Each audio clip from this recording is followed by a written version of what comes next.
This presentation has been prepared as part of the Romani Influence curriculum, elaborated for the purposes of PAL Sound project. Module 10. Monetize your music, developed by PAL Network. Aims of the module: to provide basic knowledge on streaming platforms, services, and how they can generate income for artists. To explain the basic contracts in the music industry and how to negotiate fair remuneration when signing. To explain the main principles regarding the legal covering of songs and how an artist can be remunerated from covers. To practically support artists to arrange their daily time in a disciplined manner so that it ensures enough time both for artistic creation and practices for their remuneration.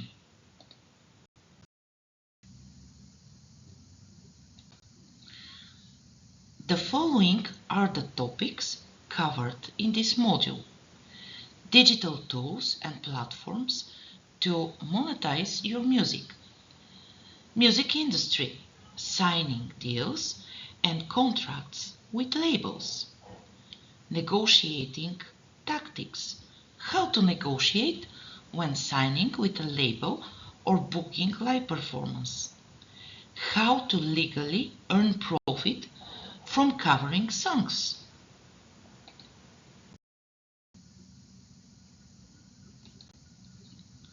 Learning outcomes: knowledge on music streaming services platforms, knowledge on how to negotiate fair remuneration terms when signing contracts or booking performances, efficient planning of daily life that supports both artistic practices and actions that contribute to the monetization of the music. And let's proceed with the theory. Digital tools and platforms to monetize your music. What is music distribution? Streaming services versus distribution networks. How does remuneration from streaming services platforms works? What are the best streaming platforms as of today? Digital distribution of music. Music distribution is the process of getting your songs available to stream or download on music stores and streaming platforms including Spotify, Apple Music, and Amazon Music, plus social media platforms. Digital distribution of music ensures revenue for the artists who hold rights over songs through streaming services. And let's take a look at the number of music streaming subscribers worldwide from 2015 to the first quarter to 2020.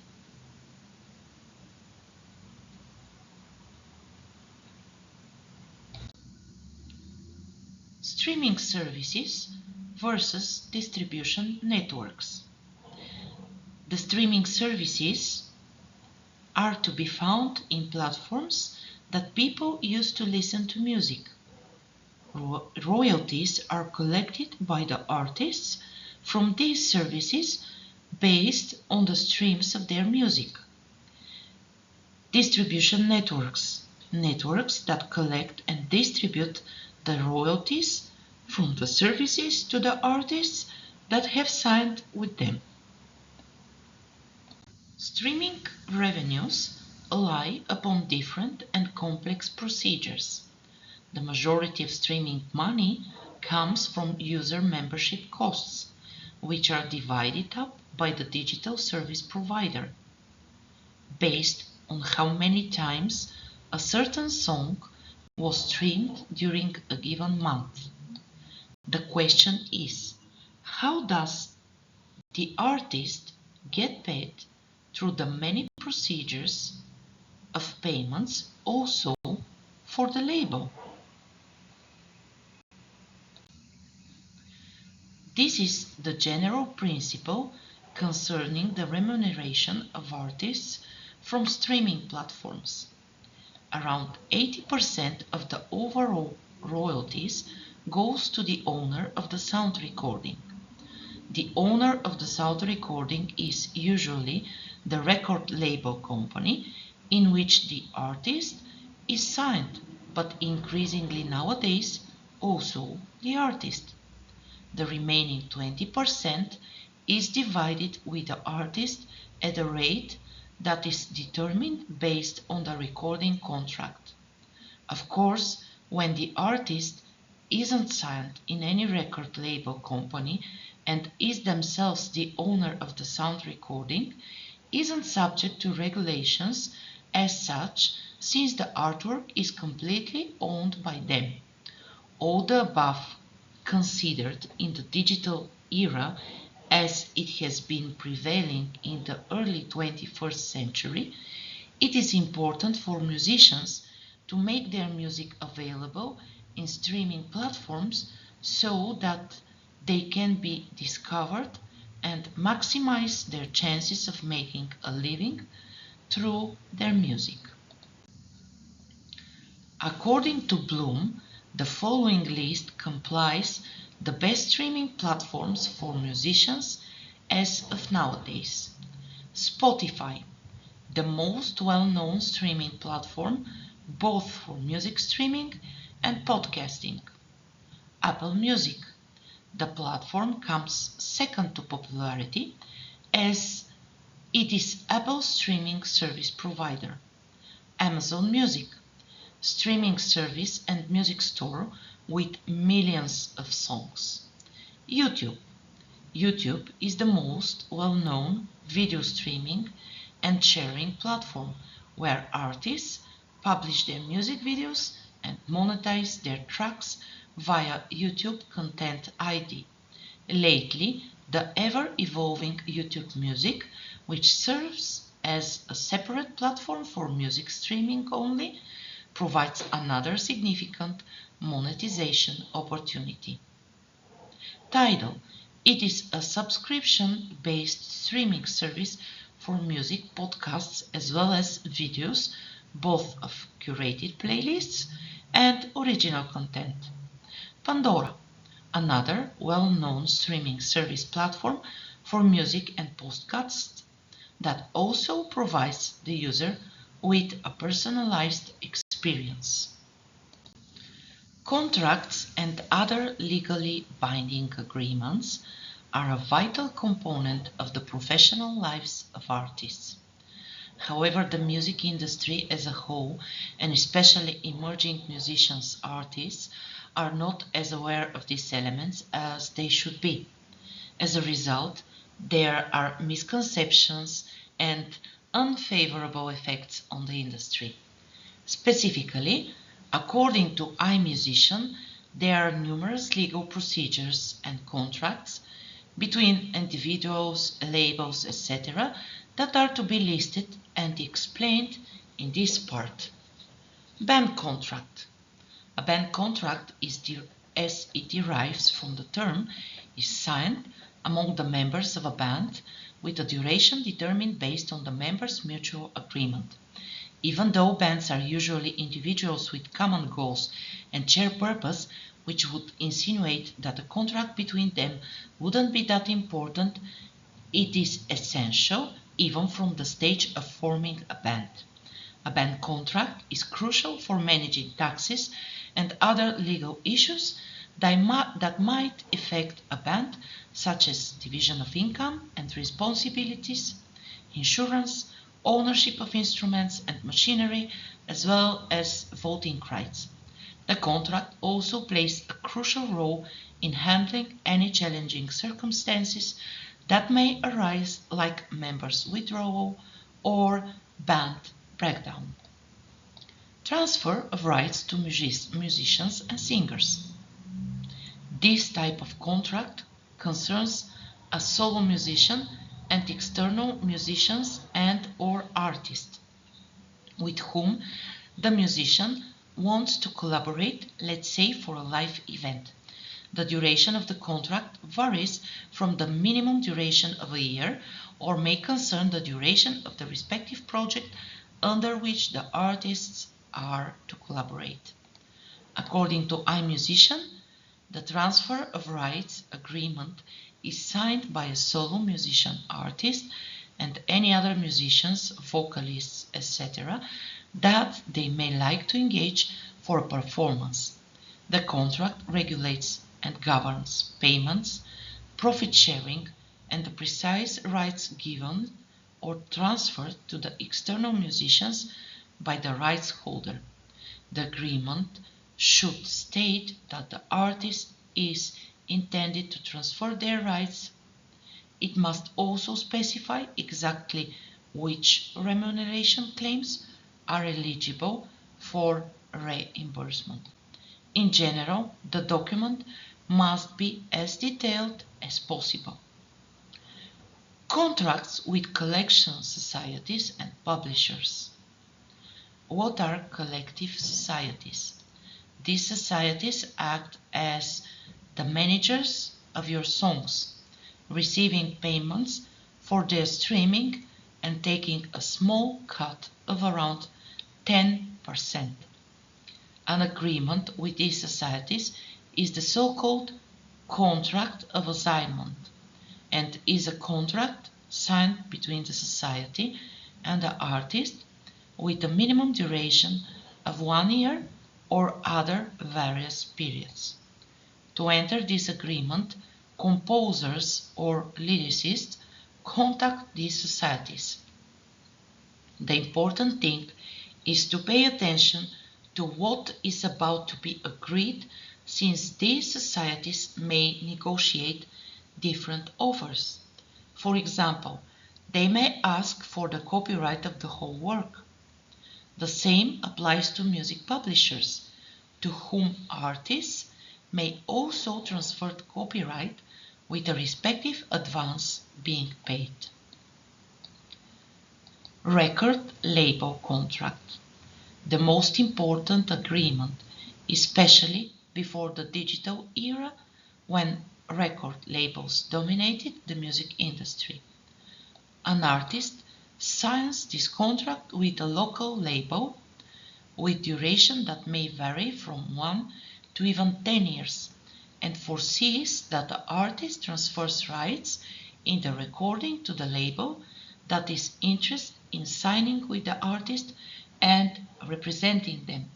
This contract applies legal matters to many aspects of the musician's career, from distribution to marketing, percentages that the artist receives, production volume and format, exclusivity, duration, merchandising rights, even whether the label will also care of the artist's social media or not. The artist, when signing with the label, should pay attention to the royalty rate, meaning the royalty they will receive from their music's distribution, as well as possible deductions and any commitment that might be foreseen within the contract. Distribution contracts. The record labels are those who usually take care of this agreement, as long as the artist has signed with the label. However, if an independent artist wishes to realize their music independently, without signing with a record label, then they should directly contact distributors and sign this contract with them, transferring them the exclusive right related only to the distribution of the music to be released both digitally and physically. Attention here should be paid on the fact that physical releases include also the manufacturing, like vinyl, CDs, etc., not only the distribution. This contract will mainly govern the distribution area, the musical pieces that the agreement applies to, release matters, costs and payments, transactions with possible collective societies, and its duration varies from 1 to 5 years. The above-mentioned contracts are the main and most crucial for a musician's career. However, others also exist. First, the contracts between artists and their managers, booking agencies. These contracts outline the relationship of the parties involved, their duties and compensations. Besides, there are the licensing contracts. These are signed between the song owners and someone who wants to use their piece of music. The contract licenses the synchronization of the copyrighted music with any other type of content such as films, videos, television, etc., and specifies what will be used as well as the monetary compensation of the rights holder. Negotiation is considered crucial in every aspect of professional life and development.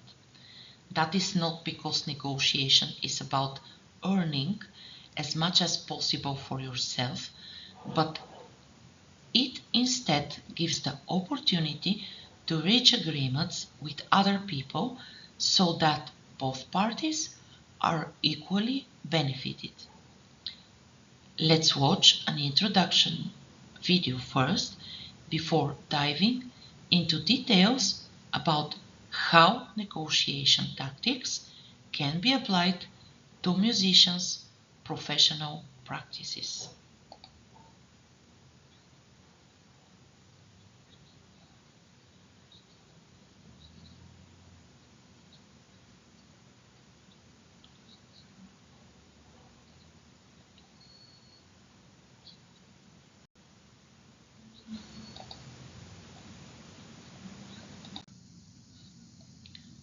Negotiation applies especially to the professional development of musicians and professionals from the music sector, even when negotiating a contract with a record label or a collective society, since, as mentioned before, they provide and negotiate different offers, or when negotiating with managers or venues for booking a live performance. Specifically, when an artist discusses with the venue in order to book a performance, they are actually negotiating from the payment and the percentage to be compensated from ticket sales to the promotion of the event. The first tactic is to view the discussion as a problem-solving challenge. What is the actual challenge here? To reach an agreement that will benefit both parties and offer them what they want, always through compromise.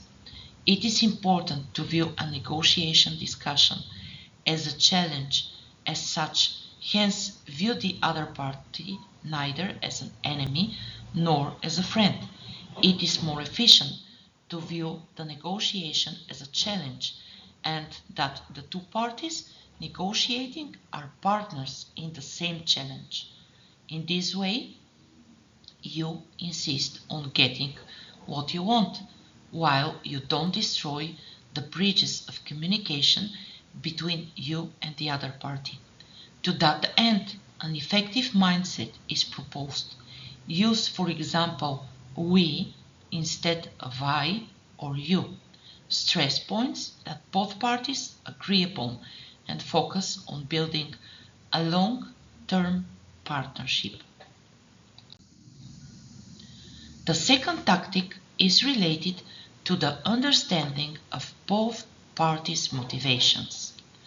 What is crucial to a negotiation isn't what the other party wants, but why they want it. Understanding the other party's motivations is what helps the negotiation overcome potential obstacles and conflicts. A small talk may be helpful in identifying the motivation and reasons behind the other party's persistence to certain points. The identification of these reasons may prove that the other party isn't negative in reaching an agreement, but that it is actually difficult for them to agree upon what you ask of them. Therefore, agreement is to be reached in a friendly, but most importantly, clear manner. The last tactic concerns the importance of objective standards in managing a conflict that may arise during the negotiation.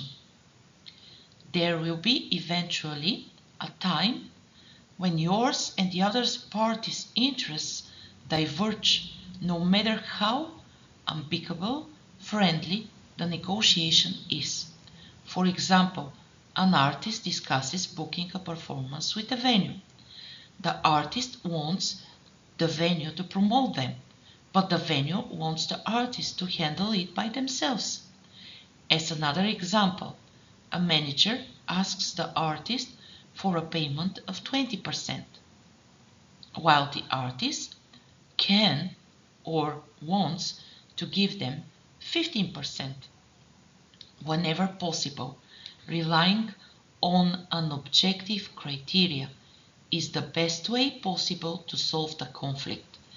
Returning to the example with the percentage asked by the manager, the best solution to the conflict would be to look up to what is the typical standard in the music industry and then return to the table with a relevant proposal and help reach an agreement. This last section aims to clear any misconceptions that might be existent regarding whether an artist can legally cover a song and be remunerated or not. Let's answer the question first: what is a cover? A song is considered to be a cover if you have not made any significant changes to the melody or character of the original song, and you have used the same lyrics. Anything that makes significant changes to the original song would be considered a derivative version rather than a cover. The thing about how to cover song and release them legally in order to be also remunerated has to do with licenses matters. Specifically, the licenses issues is rather simple concerning the release of a cover song on streaming platforms, because these platforms ensure blanket licenses are in place so that the artists don't need to provide specific license to distribute their cover. Analytically, a blanket license is a single license given to a music user, for example, a radio station or TV company or streaming platforms, and enables the usage of the music in any form so that no individual license, such as sync or mechanical license, are required. However, the above described situation changes in the case of releasing cover songs also on download platforms, where the artist must obtain a mechanical license. A mechanical license, which mainly covers a minimum of 200 downloads and only covers the audio recording of the artist's cover, concerns royalties that are agreed to be paid by the music creator to the copyright holder of the original song, only if they've granted their permission for an audio-only release of the cover, including digital and physical releases. Therefore, the situation is much simpler when one wants to cover a song and release it on streaming platforms. The licenses are foreseen and the creator can be streamed and remunerated. On the contrary, specific license producers concern the release on download platforms as well as on YouTube, which also concerns the visual aspect of the release, and the monetization will, in most cases, benefit the copyright holder only, unless specific procedures are undertaken for the license.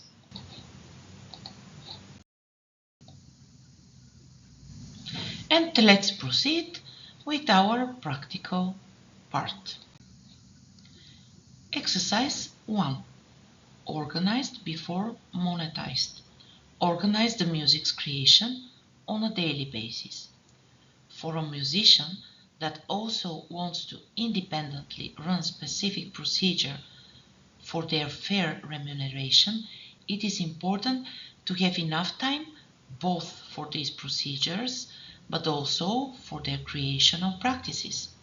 To that end, this exercise will assist musicians in process of getting organized on a daily basis before seeking to get monetized. Organization of daily life is important when a musician seeks to independently get monetized, hence focus on the entrepreneurial mindset, because they also need to divide their time accordingly so that it ensures enough time for creational activities as well.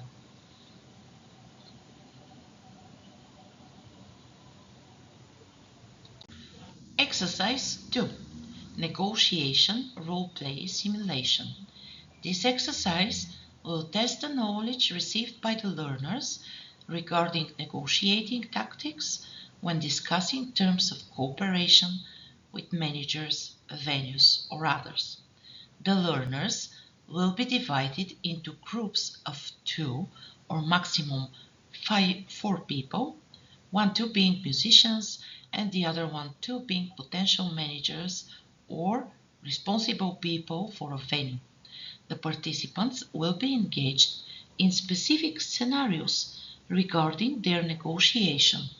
The first scenario will be to discuss with the potential manager or managers regarding their duties, responsibilities, commitments of both parties, and of course, percentage of remuneration. Managers want 20%, artists want to give them 15%.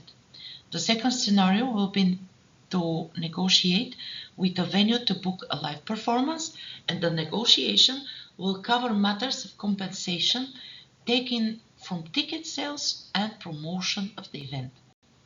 After all participants conclude their negotiations, while the rest of the participants will observe, they will also discuss the negotiations implemented if anything was missing from the discussion. Thank you for your attention.